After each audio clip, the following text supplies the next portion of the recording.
You're listening to this podcast on your drive home from the office, but part of you is wondering, what did I get done today?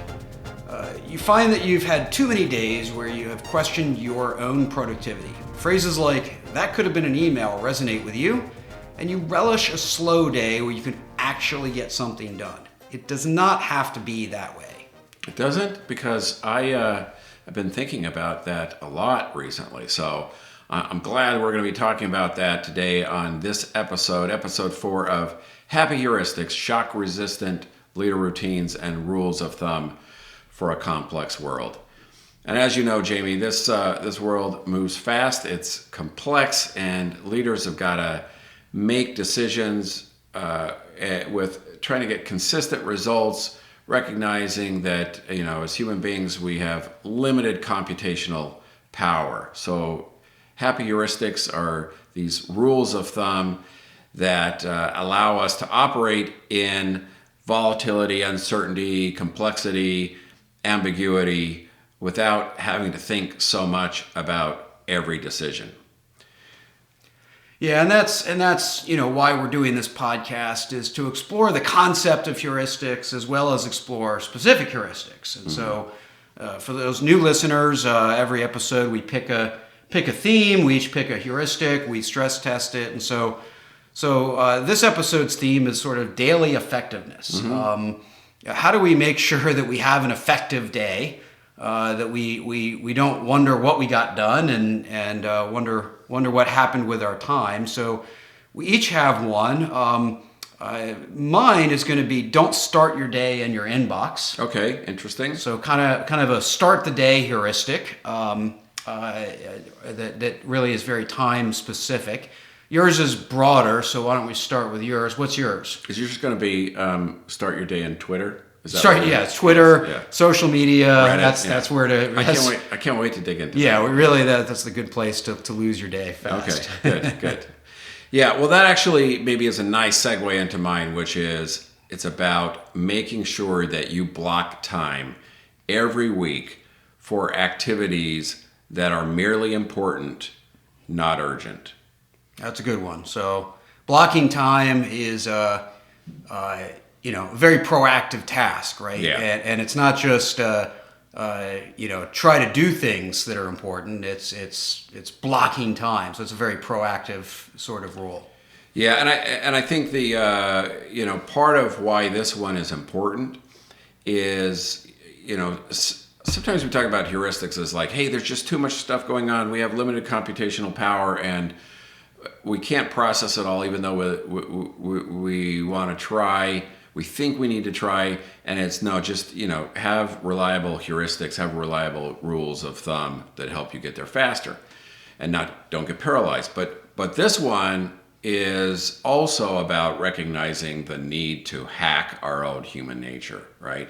And in fact, when you talk about social media, I mean, the way the algorithms are designed, I mean, it's designed to get us addicted to stupidity, right? Mm-hmm. And to make us think we're doing something meaningful when we're not. But it's not just about social media. I mean, that's part of the problem. It's also about, the sense of, for example, a lot of organizations, like they're never going to run out of fire drills. There's always going to be urgent things to do. Right. There's always going to be, there's always going to be fires to put out. And at some point, that becomes addictive. There's a lot of organizations where, people love to complain about their problems, and they would be devastated if those problems actually went away because they're so infatuated with firefighting. They're freaking adrenaline junkies, right? And so there's this sense of that's where meaning comes from. That's where purpose comes from. That's where ego, safety, or satisfaction comes from. And the problem with that, I mean, there's probably a myriad of problems with that. But one of the problems with that is a lot of the stuff that is urgent, really, it's not, in the 2x2 matrix, is really, in the grand scheme of things, not important. And I mean, this ground has been covered a lot of times by a lot of people. But in terms of putting it into practice, I think it's more important than ever to have the clarity about that discipline and the recognition that, if you ever gone through and looked at a task list of all the urgent stuff that, had to do 18 months ago, most of us will go, I don't even know what the hell that's talking about. It's meaningless. It doesn't mean that it wasn't valuable. It's just but if you look at that and you go, I wonder if in that period, I actually remembered to call my mom every few days, which I would put in my important category.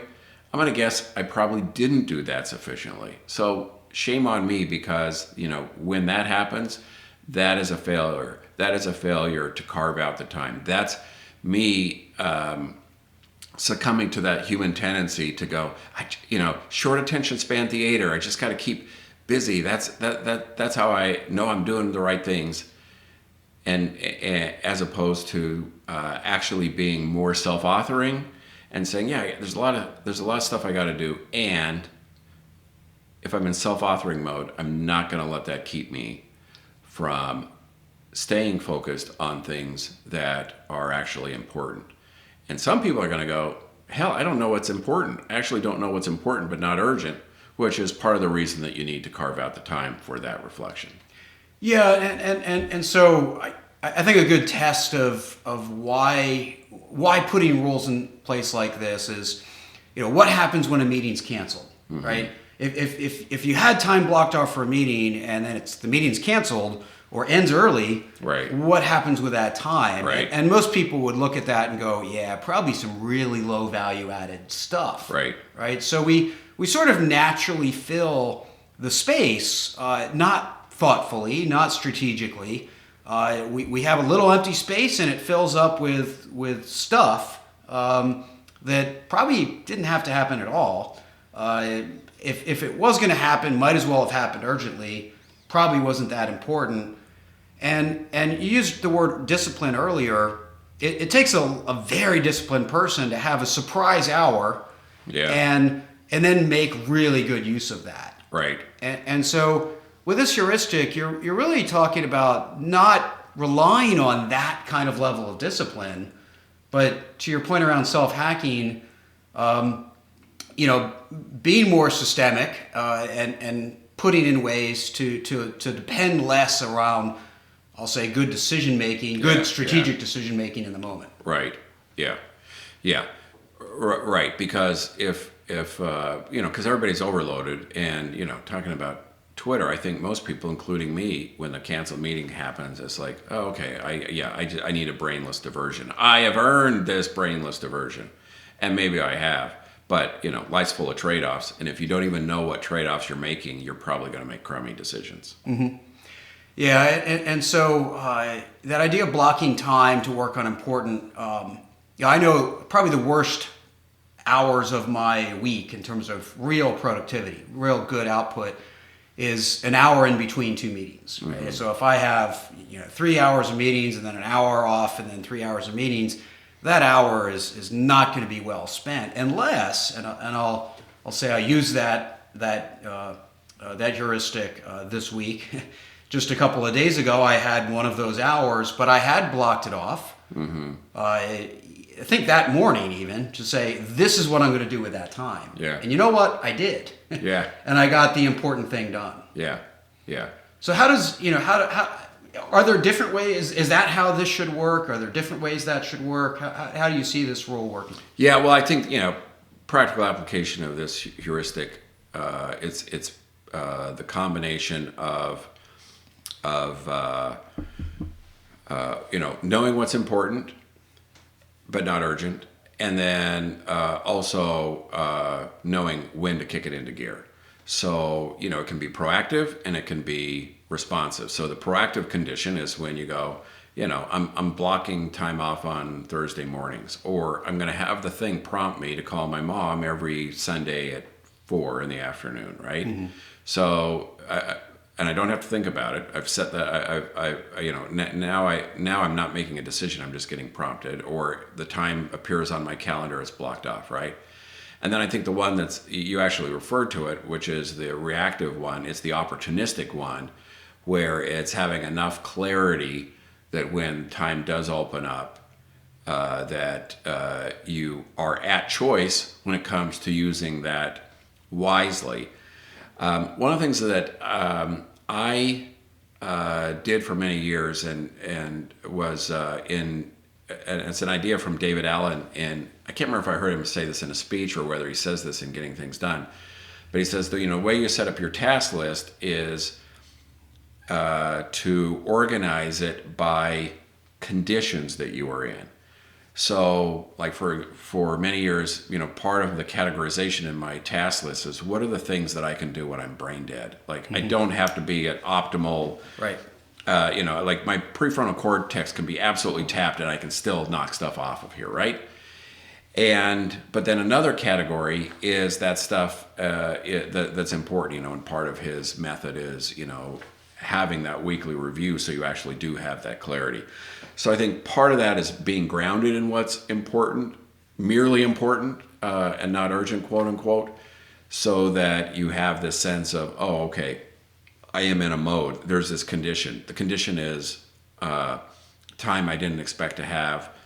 I don't have to think about it, because if I do think I'm thinking about it, I'm probably going to make a bad decision. Go to the list, and and take the cues from there. Yeah, and I think that in any of those cases, you're still overcoming or working around human nature, right? 100%. Which is not to be that strategic. And so even in the opportunistic, it's knowing how to operate in that moment, having a habit, having a routine, having a system. All of those are good choices, but fundamentally, how you want to think about that decision, right? And I know I look at my tasks that way. For example, when I write, I can't just squeeze writing in, right? Start and stop writing. I kind of need to get into a flow, and so that those are clearly delineated in my to-do list, because I really need to proactively block time to make that happen. Yeah. But it is, this is where people, I'll say, just jump into their inbox, right? Because we at least know those are things that you can get done quickly. At least you think they are. But that's necessarily a thoughtful habit. That's just a very reactive habit. So I think not enough people do it proactively, right? Not enough people block off time and start looking at where they're going to get things done on their calendar. But perhaps, and I'd like your thoughts on this, the bigger problem is, the reactive. It's not necessarily a meeting that's canceled, just that you have an hour, you have 2 hours, you have 15 minutes. Do you make a thoughtful decision with that time? And that seems like the bigger challenge and the bigger way to make sure that your day was productive. Yeah. And we don't need to do a deep dive now, but I think, then there are some heuristics about, what kinds of things should go into that time. You and I have a mutual friend, actually the person who introduced us, Sean Patterson, who, one of his heuristics is, invest in relationships before you need them. And, because it's the awareness there is like, it's annoying when people only hit you up when they need something. But if you want to have relational capital, it's about building it. And maybe this is a topic for a whole show, but it's about building relational capital with the belief that that's actually a good thing to do, a self-interested thing to do, even though you don't know how it's going to pay off. So clearly one of those things that's never urgent, but important if you're taking a long-term view. And so, one sub-heuristic there could be like, what am I doing?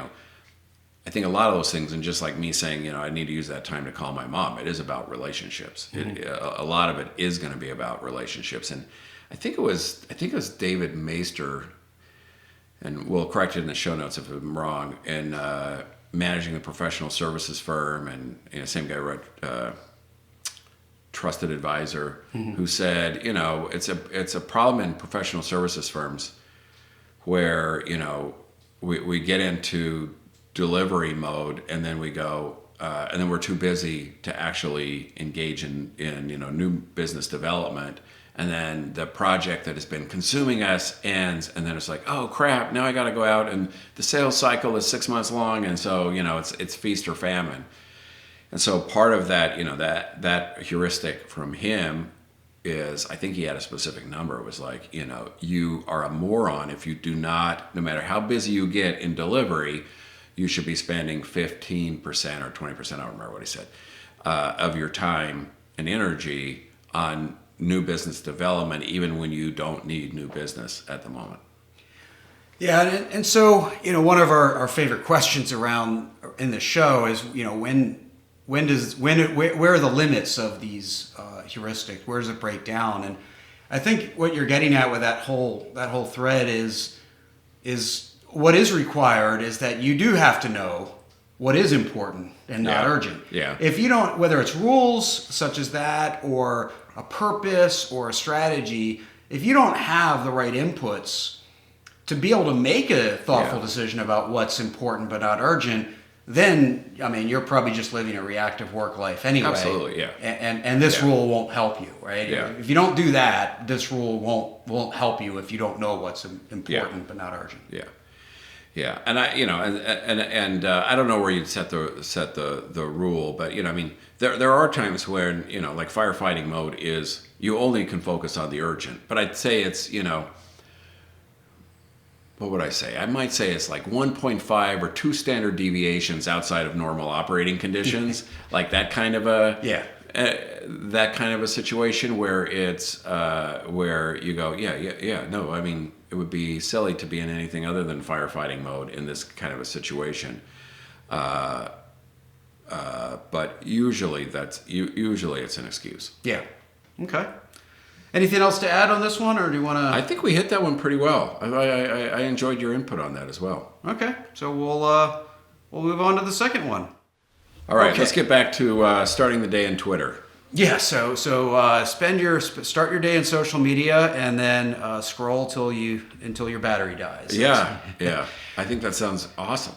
Yeah, so here's really where this heuristic came from, and this would happen to me. This would happen to a lot of people. Is you pop into email, you start your day, you start looking at what emails you have to respond to.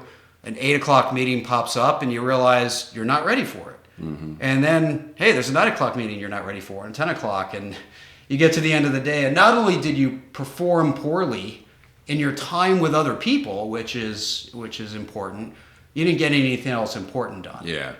So I have my own version of this, but the rule basically is don't start your day in your inbox. And so it's a version of yours, right? In some ways, but it's really just around starting the day. And I think days have their own energy, their own vibe to them. Sure. Right? Was this a good day? Was this a bad day? I still measure that. And so this rule is kind of like, well, if you get your day off on the right foot, you're more likely to have, finish the day on the right foot, right? Yeah. Of course, days can get away from you. So my personal practice, so this is how I operationalize it, is if you actually go to the browser on my computer, and I do everything in Google, so these aren't separate applications, my first tab is my calendar, and that's what I look at first. What are my meetings, and am I prepared for all of them? That's my first thing. Then I go to Trello, where I manage my to-do list, my Kanban and stuff like that, and I look at what's there and what I could get done and what's important to get done, and then and only then do I look at my inbox. And so there'd be days where I look at my calendar and go, ooh, I got some work to do. I'm not ready for this. I'd get my notebooks out. I might get an application out that we're working on, and let me get organized and get prepared. I can look at email at 10 o'clock, but right now I'm going to get ready for my first meeting or for all the meetings that I have. And then other times I'll look at the to-do list and be like, yeah, I've got some time this afternoon, and here's my to-do list. And then I don't wait for that afternoon to go, oh, what am I going to do with my time? I start to look ahead and go, this is how I can spend that time. And only then do I get to my inbox. Mm-hmm. And so this ensures that I really am, at least in a day's time frame, working on important, but and urgent, I'll say, because a lot of it is about that time, and prioritizing, at least being aware of what's important but not urgent, and not getting sucked into, let's face it, email is a combination of important, right, urgent, and not important at all. Yeah. But it's still, once you look at it, you start to have a response. And the main reason for not starting with your inbox is that everyone has access to your inbox. Right. There's no guardian there. Right. You can guard your own calendar to some degree. You can certainly guard your own priority list, to-do list. You can't guard your inbox. And so it becomes a dumping ground really quick, and you don't have control over it. So if you can't control what's in your inbox, you can at least control when you look at it. Mm-hmm. Mm-hmm. So that's the rule, and at least for myself as well as for people I've talked to who have adopted it, it's been pretty useful.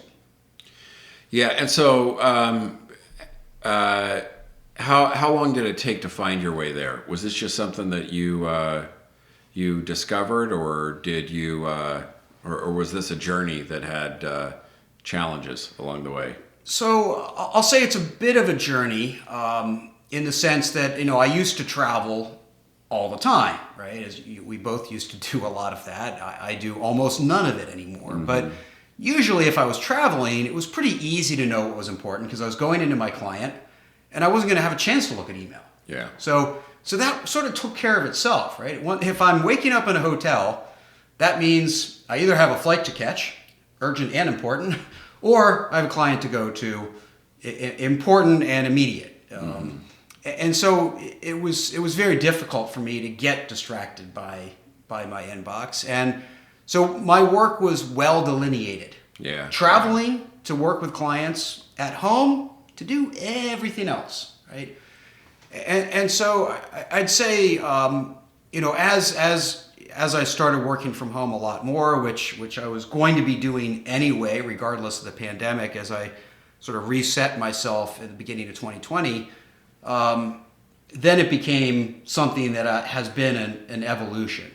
But where it became most clear, it started to develop as a habit for me. And I started organizing my browser and how my tabs are open and what I look at. And then it became super clear. I did a waste walk video on my new morning routine, right? Okay. How do I eliminate waste from my new morning routine? Because having a morning routine at my home office was relatively new. Yeah. And I thought, here's a fun video to do, right? And so that's when it became most clear to me about not just that I had sort of adopted that, but why it was working. Okay. Now, I think the key also is that I have developed a habit over the years, and I actually have to reset myself every time I get a new phone, is I don't usually get email notifications on my phone. I've learned, so maybe it's another heuristic, but I don't let another reason I don't want an Apple Watch or a smartwatch, and I've done that experiment, is I like to control when I look at email on my phone. And so, that is sort of the exception of this, is when we get sucked into our phone as well. I've already had gotten to that point where I don't get email notifications for every email I get, where that is sucking you into that world. But there's still a chance to be aware of email without getting sucked into it. But once you're in your inbox, now you're engaged. Yep. Right? And I think that's the key. Yeah. Yeah. I think for me, just reflecting over the year so far, like I've totally, am the opposite of operating with this heuristic, which I agree with, but I think not so much inbox, but like WhatsApp. I'm on two global teams, and one of them, there's this rich WhatsApp thread where, people spend half the time exchanging birthday greetings and things like that, which is awesome. That's sure. terrific.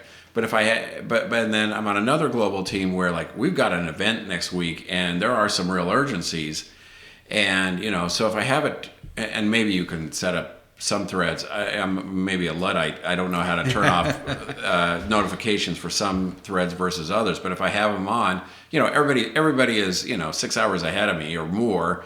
So if I have it on, then it's beeping all night. If I turn it off, I mean, there are some things that that I do that unfortunately I do need to attend to because other people have been waiting for these things, waiting for me to wake up for a long time.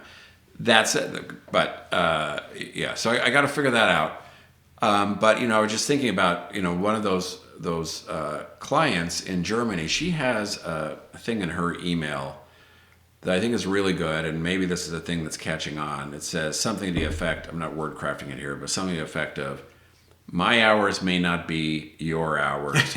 So don't let that, don't assume that the time that I send this note to you creates any sense of expectations about when you're going to respond to me. It's pithier than that, but that was the that's the spirit of what she was conveying, which I think is nice. Yeah, I think it's a nice reminder. We shouldn't need it, right? Right. But it's interesting that we tend to adopt a mental model that an email sent is an email received. Yeah. And that's just, in fact, we take it a step further often. Is an email sent is an email accepted. Right. Not just received, but like, yes, I have accepted this task that you've given me through email, and it's none of that's true, right? It certainly shouldn't be true, but none of it actually even is true. So I think it's good to have those reminders, and we have to understand that there needs to be a closed loop there. But I think I think there's a technology aspect to this. Can I turn off notifications for certain threads? Can I turn off notifications during certain hours? But I think there's a bigger factor also at play of what am I in control of my priorities, right? And this does assume my rule does assume that you live in a world or you live in a job, and more importantly, where you are fundamentally in control of your priorities.